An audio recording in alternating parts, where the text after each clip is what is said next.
در سفر اسراء و معراج پیامبر صلی الله علیه وسلم در حالی که جبرائیل پیشا پیشش حرکت میکرد رسید به گروهی از امتش، دید که قیچی دستشونه، گوشت رانشون میچینن میخورن. گفت اینها چه گروهی از امت من هستن؟ گفتم بعد میگم. رفت جلوتر دید که یک گروهی از امتش دانه‌ای به اندازه سنگی به اندازه دانه نخود از دهانشون میفته روی زمین، بعد بزرگ میشه به اندازه یک گوساله بزرگ، یک گاو بزرگ. بعد تلاش میکنن دوباره همون سنگی که کوچک بوده بعد بزرگ شده دوباره ببرن تو دهنشون بخورن، ولی دیگه نمیتونن، حالا خیلی بزرگ شده. اون موقع یک سنگریزه بود به اندازه دانه نخود.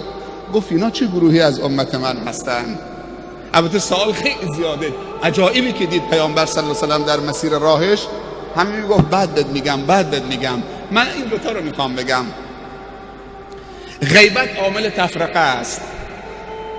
گفت اونایی که با قیچی گوشت رانشون رو میشیدن میخوردن، اونها کسانی از امت تو هستن که شغلشون غیبته، به هم زدنه، پشت سر این اون صحبت کردنه، دنبال نقطه ضعف مردم و عیب مردمه.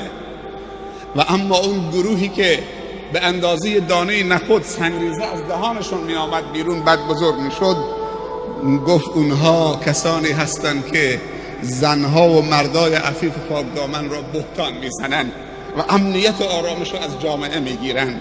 همونطوری که تهمت به ام المؤمنین عایشه زدن، امنیت و از و آرامش را از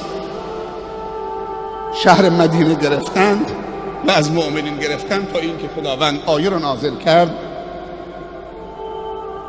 گفت اینها این گروه از امت شما هستند، بهتان میزنن. اول یک کلمه کوچک به اندازه دانه نخود، بعد میفته تو جامعه پخش میشه، بزرگ میشه به اندازه یک ساله، بعد طرف پشیمان میشه، میخواد حالا بر بگردونه حرفش، ولی حرف از دهنش در رفته. اگه 100 بارم معذرت خواهی بکنه دیگه اون حرف بر نمیگرده، تو کل جامعه پخش شده. خصوصا امروز که دیگه چه وسایل ارتباطاتی خیلی قوی و زیاد در یک چشم هم زدن به کل دنیا میرسانن. پیامبر صلی الله علیه وسلم در حدیثی میفرمایند هیچ خیری معادل این دوتا خیر نیست و هیچ شری معادل این دوتا شر نیست. گفتم کدوم خیر منظورته؟ گفت حسن الظن بالله و حسن الظن بالناس، حسن گمان و ظن به خدا و حسن ظن و گمان به مردم. و هیچ شر معادل این دوتا شر نیست، بدگمانی به الله و بدگمانی به خلق خدا و مردم. اینا سبب نفرت و دوری می شود.